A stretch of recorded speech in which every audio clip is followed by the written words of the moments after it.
nice here to present the results of our study, what we do in Poland concerning monitoring of accessibility, evaluation and monitoring of accessibility of all modes, road, railway, air and water development in Poland.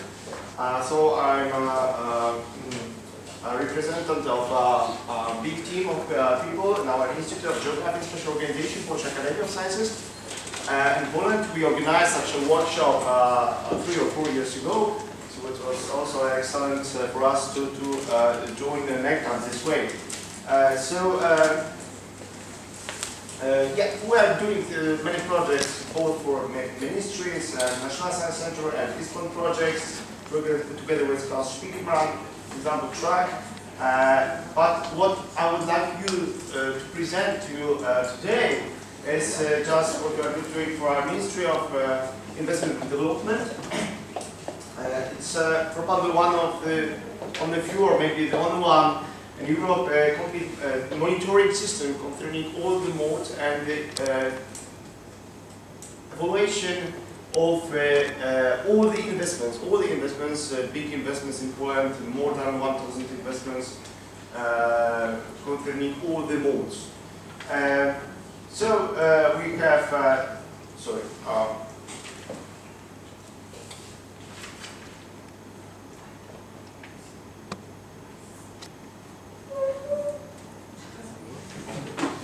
Yeah, here.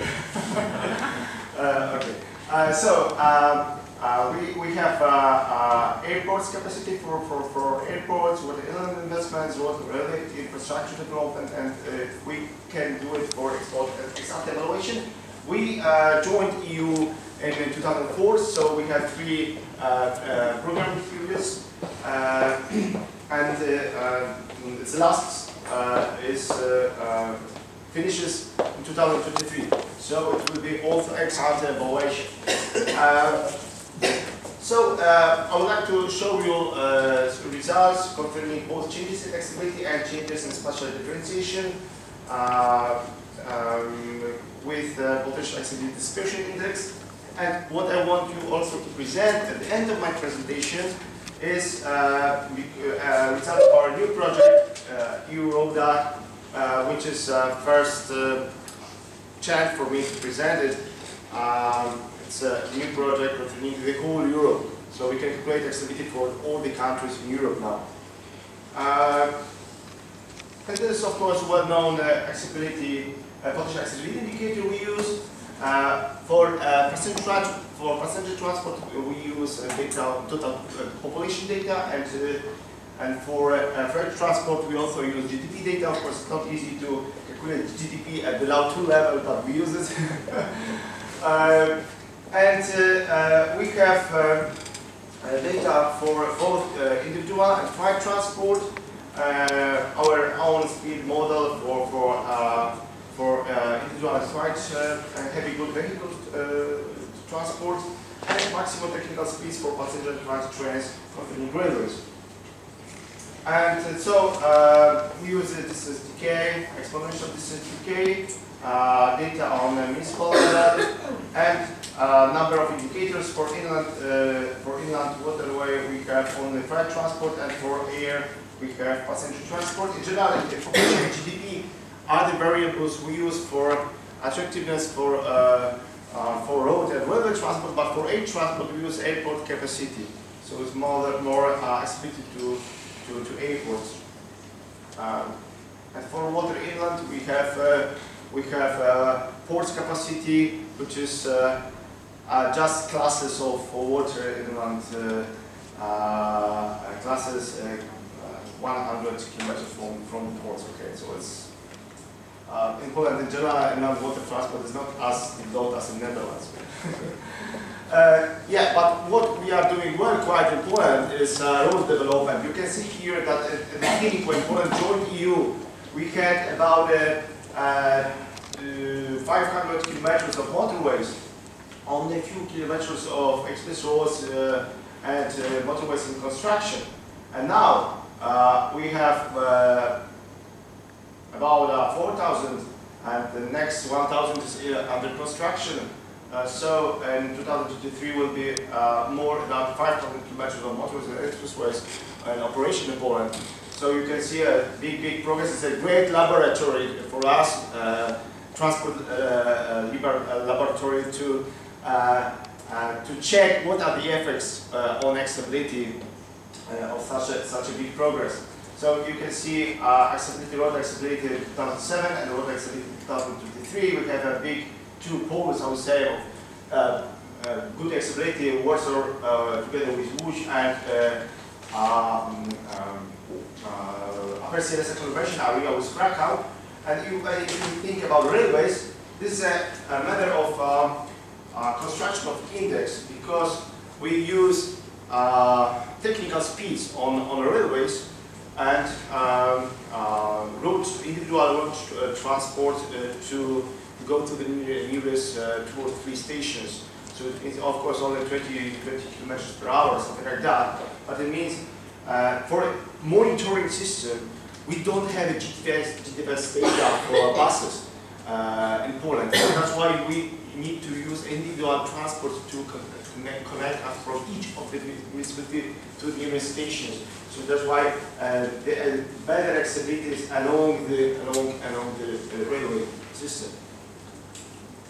Okay, and this is a map of where you can go by motorway or express road in Poland now. So if you have the Polish road system in mind, what was 10 years ago, it's a completely different story now. All the greens are in operation, so you can go, and our new express roads are quite good. I mean, probably even some of them are better than motorway, very good motorways in Italy, because they are new, just they are new. So you can go 140 kilometers per hour on motorways and 150 kilometers per hour on express roads. Red are in construction now, and until 2023, a new one will be very important, linking Lithuania in operation to Poland. This one, so we will have something which is very close to the our network. And this is potential accessibility dispersion index, which is just standard deviation, and this is average weight in population, average accessibility. So you can see what are the results of the programming periods. Here, the first programming period and the programming period which is now. We built A1 and A2, here S3, A2 and A4, which is finished now, linking Germany with Ukraine.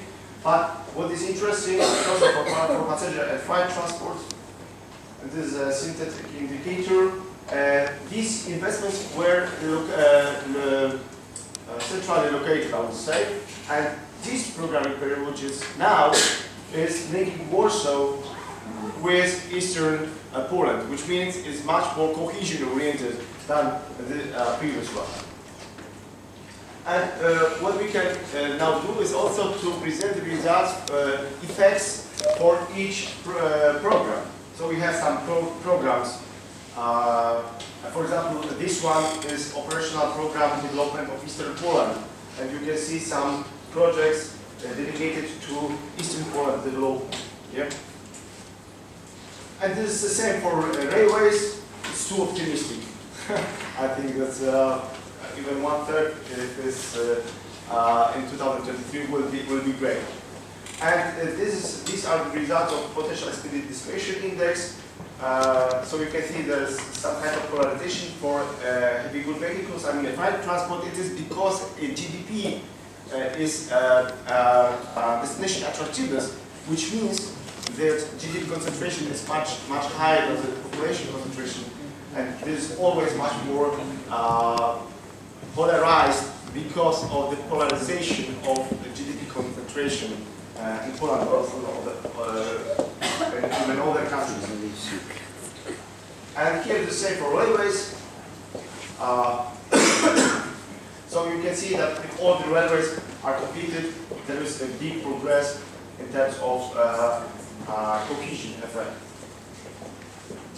And then you can compare the effects of potential activity dispersion index with the maps, and yeah, it works.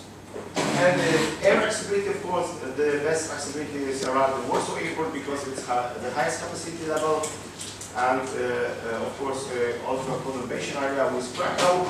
And you can see the impact of increasing capacity, airport capacity, and also another part of it is the impact of developing road network to increase accessibility to the airports. So together you can see the results, what are the changes for air accessibility and water inlet accessibility. Also here, Odra River, the only one in operation, I would say now, in Poland, and changes.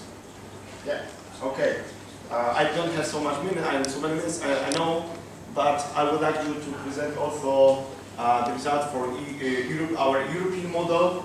So these are the last slides. You can see that our monitoring system allows us to show the improvement for each of the region, for road, railway, air accessibility, water inland accessibility, and so on. So yeah, this is our new model at the European level.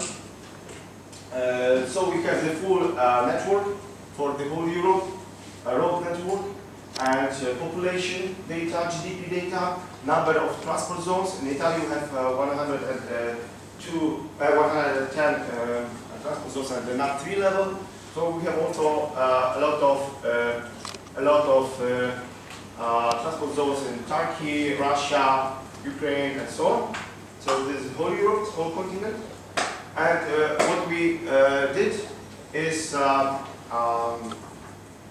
potential quotient, which is population potential and economic potential divided by the population potential.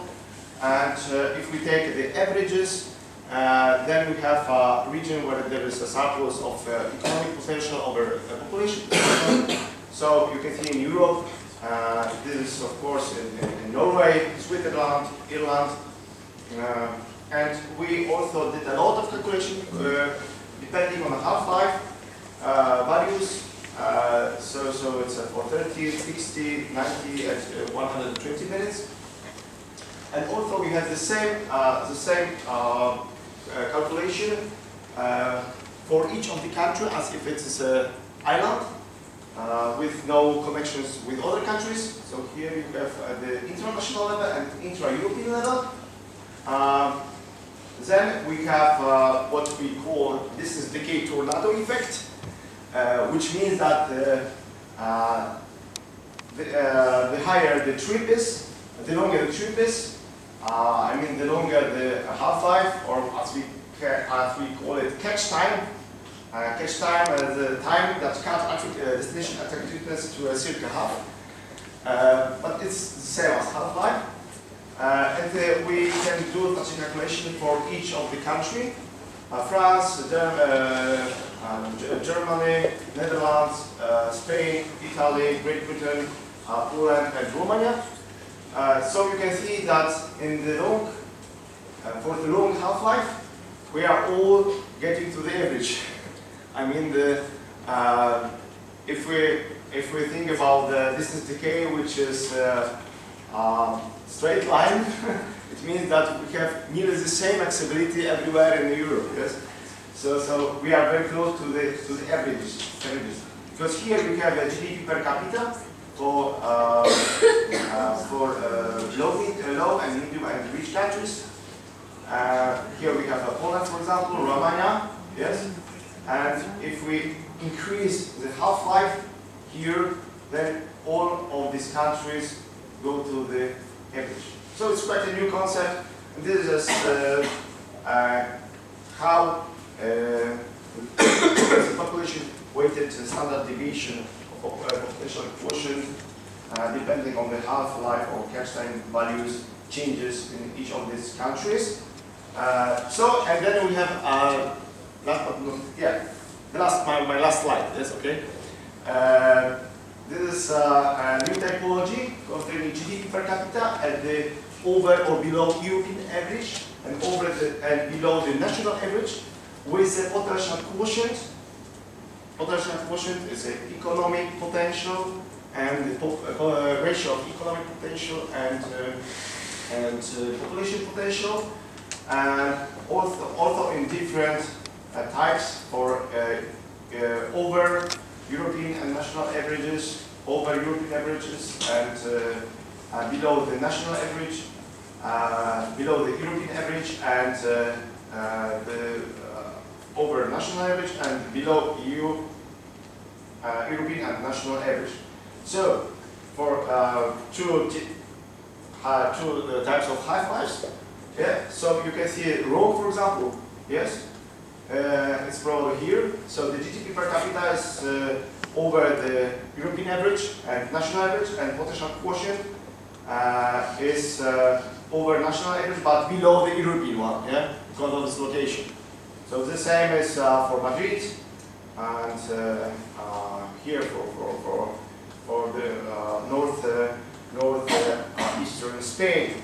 But it also is a good idea to find internal periphery in Europe.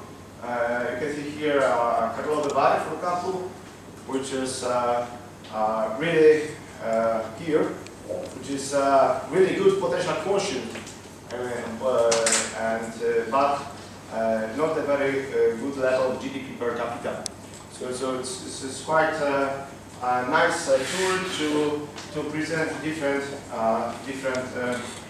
aspects of both economic development, the GDP per capita, but also take into account accessibility issues. So yeah, that's all from myself. So I'm looking for questions. Thank you.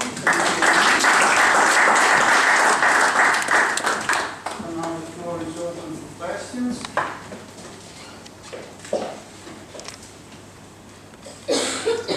Okay, I have one. If there's nothing coming from the audience.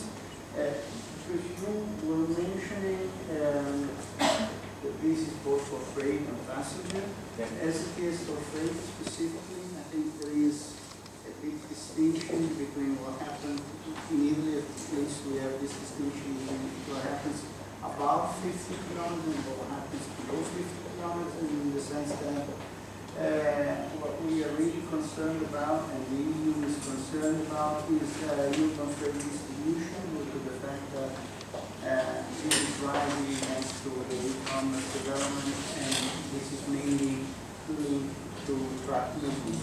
How do you take that into consideration with your calculation, if you can do it, and which are the data sources you are referring to? Basically, do you have a distinction between long distance and short distance? Well, Travel, especially, I mean, I'm thinking about freight, but... Okay, if we think about freight transport, in general, there is no distinction between a short or long freight travel, because we take into account just travel times. So we have our own model for heavy good vehicles. Of course, they are allowed to have a 90 km speed motorways, so it's much more flat than compared with individual transport. So of course, we distinguish categories, and we have other variables which have an impact on the speed in cities. For example, population in a buffer within the section of a road network, and built-up area or not. So all of these factors have an impact on speed. So it's quite a complicated model. So, but in general, if we think about attractions, then we have GDP included. So it means that the cities, of course, are, I would say, much more attractive compared with the individual transport. But in general, this indicate exponential function, so it doesn't differ between the long and short. The only thing that was mentioned is the fact that you are considering more tracks and railways, but maybe they are, more important for different distant classes, unless you want to consider intermodality. Yes. maybe you're considering any routes, but typically what happens in cities, you don't use heavy route vehicles, you use vans. That is totally different category. And also maybe the composition is different. I mean, if you mention these two, these are all relevant for long distance classes, but when you go to shorter distances, now basically to what happens within cities, neither of the two are extremely important because you look at vans basically. So I was wondering, because you were mentioning in your mapping the fact you were specifically referring to capital cities where usually greater concentration of population is located. So I was wondering how representative your indicator is with respect. I know it's a specific aspect, but I still think it's relevant to the nation page. You know, for monitoring system, we have now 2 levels there. So we have, I mean, a long time, and it would be very, very interesting, of course. I agree, but in general, we have all the area and all these years. So we need, for monitoring system, we need some data which is available every year for us. So it means that, of course, the right transport system is being done by vans in the city, and I can mention. I see your point. Okay, thank you. Cast, please. I think what the implication of your research is very much, let's say, on the efficiency versus equity question, right? Yeah. So what you see is that a lot of the investment which have been done, let's say, from Europe, co-funded by Europe, increase, let's say, accessibility in Poland, but at the same time they increase inequality in accessibility levels within Poland, right? So there is an efficiency gain or GDP gain, but it does not trickle down to, let's say, all regions and all income groups. Which essentially is also part of the discussion, I would say, how much do local people or voters favor, let's say, the European Union or funding from the European Union. So, I mean, there are lots. I mean, we have elections this year coming up. So, how do you think, I mean, this issue of, I mean, not everybody is benefiting from, let's say, Poland getting money from the European Union to fund infrastructure? For our new government, much more important are social benefits than the infrastructure development. I hope that we can do all the investments till the end of the program period. I don't know what will happen after this program period, but I know people who, for example, work here. They live here and work now in our institute. So they benefit a lot for this project, which is a new bridge through the Vistula River, which is financed by the special EU project program dedicated to the eastern Poland. So there are real benefits, and I think that there was a last survey that more than 70% of Poles are happy with being in the European Union and can see the benefits. So among different countries, we are at the top. So there is nothing like Pole exit, which can happen in the future. Yeah. Yeah, but you could, let's say, discuss the European Commission programs in a way. I think this is maybe not improving, let's say, inequalities within the countries. Which is probably where the voters. That's an interesting question.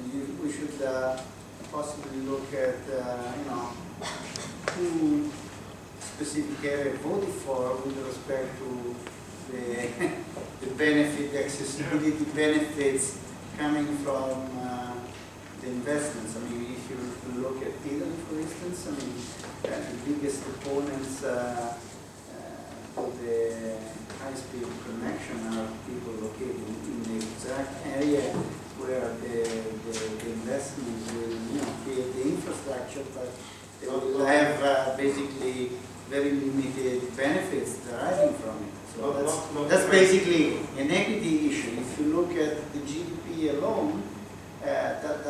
explain how people vote. Not in my backyard. Yeah, but there is a shift in Poland because there is a program of Eastern Poland development. It was 5 voivodeships, and now there's a shift to to make more areas from different parts of Poland which are marginalized, and for example this area which is much closer to the European core, but in general it is quite a poor area here.